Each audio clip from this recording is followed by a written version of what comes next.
So হার্টের symptom আগে বলি, যে মৃত্যুর আগে আপনারা যেই রুগীর যেই হার্টের প্রবলেম গুলা দেখেন, ওইটার মধ্যে দুইটা রেমেডি খুব কমন।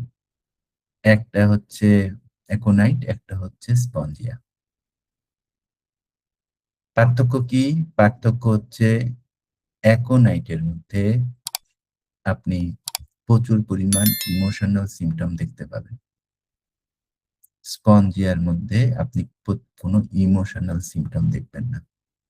মইরা গেলাম রে, বাঁচাও রে, ধর রে, মার রে, খাও রে, আপনি এগুলা অ্যাকোনাইটে দেখতে পাবেন, স্পঞ্জিয়াতে কখনোই দেখতে পাবেন না। হুম।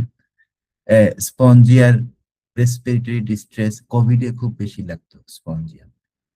হুম। কোভিডে খুব বেশি লাগতো।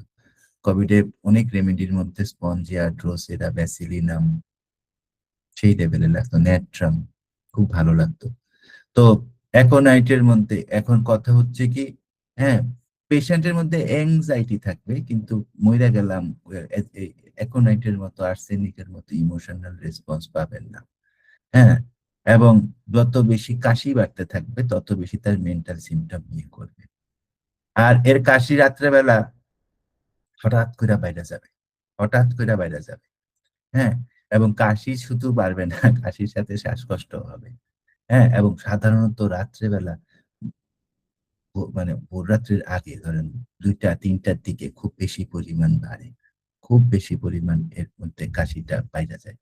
হ্যাঁ, এবং এইটা সবসময় মনে রাখবেন, স্পঞ্জিয়ার কাশি, কোরালিয়াম রুব্রামের কাশি, হ্যাঁ, এই কাশিগুলা আম আরেকটা জানি কি আছে? কুপ্রাম, কুপ্রামের কাশি। এই কাশিগুলা কি? এই কাশিগুলা সাফোকেটিভ কাশি। এই কাশিগুলাতে কি হয়? রোগী শ্বাস নিতে পারে না। এই কাশিগুলাতে কি হয়? রোগী শ্বাস নিতে পারে না। তো তখন যখন ধরেন রোগী কাশি দিতেছে, আপনি একটা পালস অক্সিমিটার ধরে রাখছেন, আপনি দেখবেন যে অক্সিজেন স্যাচুরেশন ওই ৯৪-৯৩ এর ঘরে চলে আসছে। কারণ রোগী শ্বাস নিতে পারে না। পুরা মানে শ্বাস নেওয়ার যে যতটুকু সময়, এটা পাওয়া যায় না স্পঞ্জিয়ার কাশিতে, কোরালিয়াম রুব্রামের কাশিতে।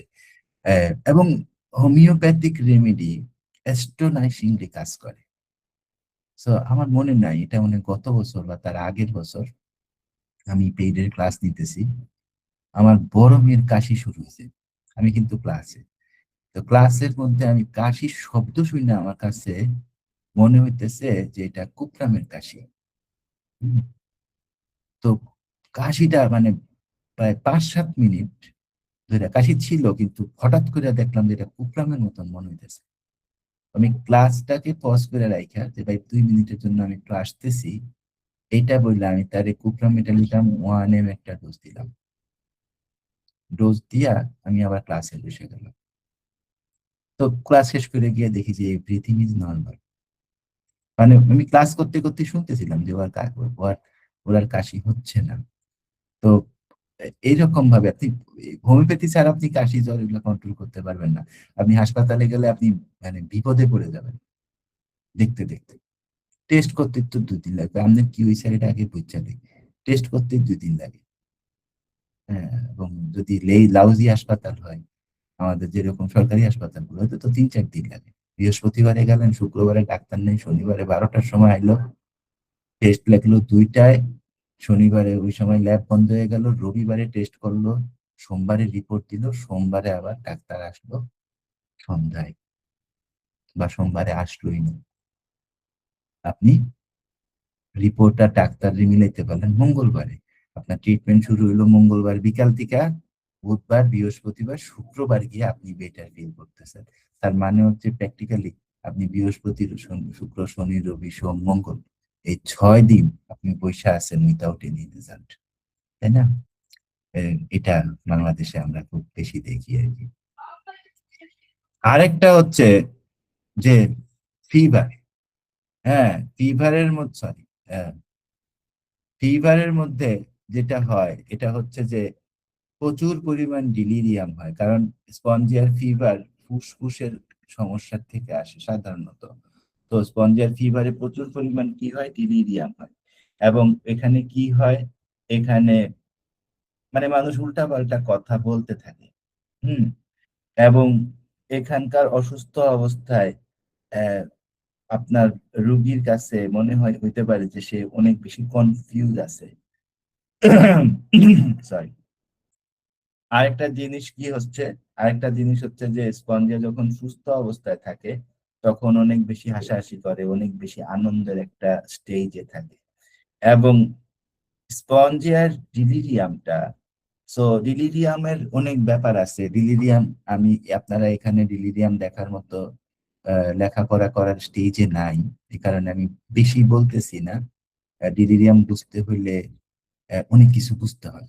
যেমন ধরেন, আহ একটা রুগীর অপারেশন হয়েছে, তখন উনার ডিলিরিয়াম হয়েছে, অপারেশন ডেস্ক থেকে আসলো, অপারেশন টেবিল থেকে আসলো, কিছুক্ষণ আহ, ইয়াতে থাকলো, এইচডিইউ তে থাকলো, তারপরে রুগী বেডে দেওয়া হলো। একদিন পরে ডিলিরিয়াম হয়েছে।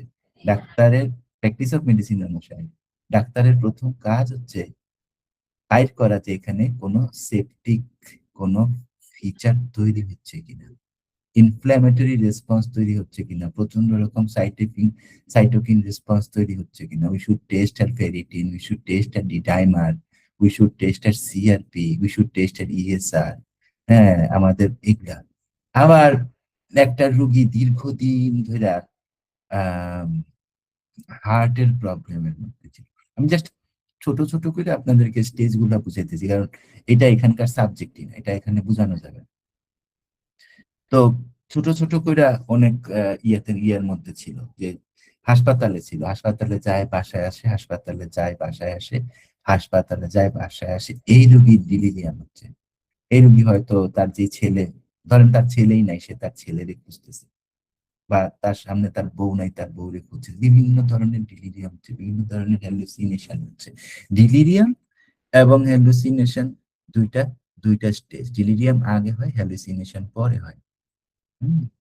যখন হ্যালুসিনেশন হবে তখন কি হবে, আমাদের ব্রেন কনফিউজড স্টেটে চলে যায়। এটা কিন্তু অ্যালোপ্যাথিক্যালি খুবই ডেঞ্জারাস মানে কথা। সো ডিলিরিয়াম মূলত স্পঞ্জিয়ার হয় রেসপাইরেটরি অ্যাটাকে। আর ডিলিরিয়াম রেসপাইরেটরি প্রবলেমে আর কার কার হয়, টিউবারকুলিনামের হয়, ব্যাসিলিনামের হয়, ড্রোসেরার হয়। আর কার হয়, আর হয় হচ্ছে, এটা রেসপিরেটরি মেডিসিন না, কিন্তু মৃত্যুর আগে খুব ভালো মেডিসিন, এটা হচ্ছে বিরাট্রাম অ্যালবামে হয়। রেসপিরেটরি ডেলিরিয়াম আমরা বলি, কারণ মৃত্যু হইতে হইলে আপনার একটা কাজ হইতে হবে, এটা হচ্ছে হার্টটা বন্ধ হয়ে যেতে হবে। হ্যাঁ, এবং হার্ট যখন বন্ধ হয়ে যাবে তার আগে কি হবে, সাধারণত এফিভ হবে বা এলভিএফ হবে, ভেন্ট্রিকুলার ফাইব্রিলেশন হবে। যখনই হবে তখন লাঞ্চ ইফেক্টেড হবে, তখন এগুলা হয়। কেমন? তো এইটা হচ্ছে ডিলিরিয়ামের কাহিনী আর কি। হ্যাঁ, এবং স্পঞ্জিয়া রেসপিরেটরি ডিলিরিয়াম, এই কথাটা মনে রাখবেন। হ্যাঁ। আহ, এরপরে আমরা চাই হচ্ছে যে এর কিছু কি নোট আছে।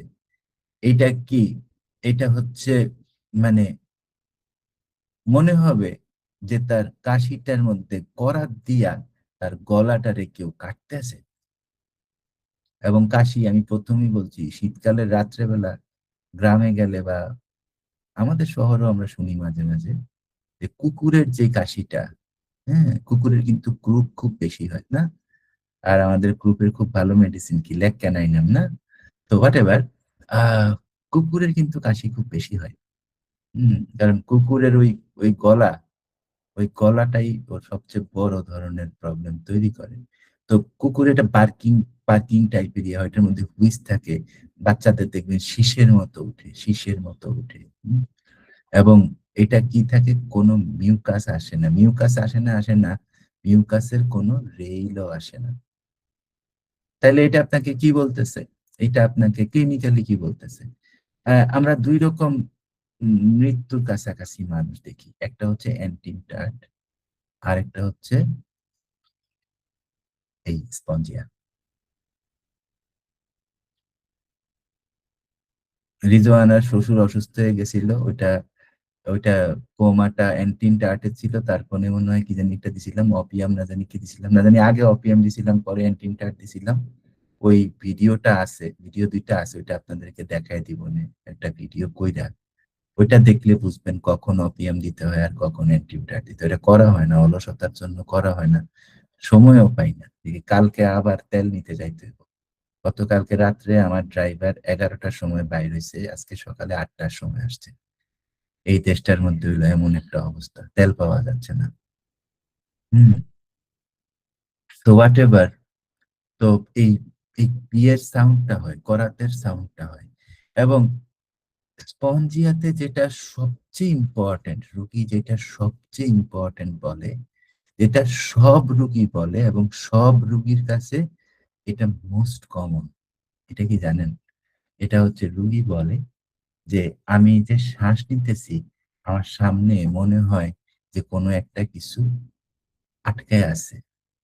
আর স্পঞ্জিয়া কেমন লাগে ওইটা যদি কেউ পুলিশের রিমান্ড খাইতে আসে তাইলে বুঝে। রিমান্ডে পুলিশ কি করে? রিমান্ডে পুলিশ খুব কমন একটা জিনিস করে, এটা হচ্ছে 4-5টা চটের বস্তা এক জায়গায় করে, কইরা ওইটা দিয়া আপনার মাথা এবং মুখ বাঁধবে, যাতে নাক এবং মুখটা ওই 4-5টা চটের বস্তার মধ্যে থাকে। তারপরে সেটার মধ্যে পানি ঢেলে দিবে। তখন কি হবে আপনার? এটা একদম প্রত্যেকটা রিমান্ডে এটা খুব কমন। কি হবে আপনার? তখন আপনার অসম্ভব রকম শ্বাসকষ্ট হবে। ওই যে 4-5টা চটের বস্তার মধ্যে পানি ঢেলে আপনার নাকের সামনে রাখলে এবং তারপরে যদি আপনাকে বলে যে এইবার শ্বাস নেই, আপনার যেই ফিলিংসটা হবে ওইটা হচ্ছে স্পঞ্জের ফিলিংস। এবং প্রত্যেকটা রোগী কথা বলে, আমার গলায় কোনো কিছু আটকে আছে, আমি শ্বাস নিতে পারি না। আমার সামনে কোনো কিছু বাধা আছে, আমি শ্বাস নিতে পারি না। হ্যাঁ, আমি ইভেন এরকম রোগী দেখছি। আমার ফ্রেন্ডের বাবা, উনি আমার সামনে মারা গেছে কোভিডে, ওই যে মহাখালী কোভিড হাসপাতালে। উনি মারা যাওয়ার আগে উনি এরকম করতেছে, এরকম এরকম করতেছে। একদম আমি আপনাকে যা দেখাচ্ছি উনি এক্স্যাক্টলি এরকম করতেছে। উনি বসে বসে মারা গেছে। এই যে এরকম করতেছে না, তার মানে হচ্ছে উনি, উনার কাছে মনে হচ্ছে উনার নাক হা করে রয়েছে না, ওনার কাছে মনে হচ্ছে উনার মুখ এবং নাকের সামনে কোনো একটা কিছু আছে, যেটার জন্য উনি শ্বাস নিতে পারতেছে না। This is the feelings of Spongia. This is the feelings of Spongia. এই কথাটা একদম স্পঞ্জের সব রোগী বলবে, অথবা বলবে কি যে আমার গলার ভিতরে কোনো কিছু আটকে আছে, এই কারণে আমি শ্বাস নিতে পারতেছি না। Sorry। এটা মনে রাখবেন।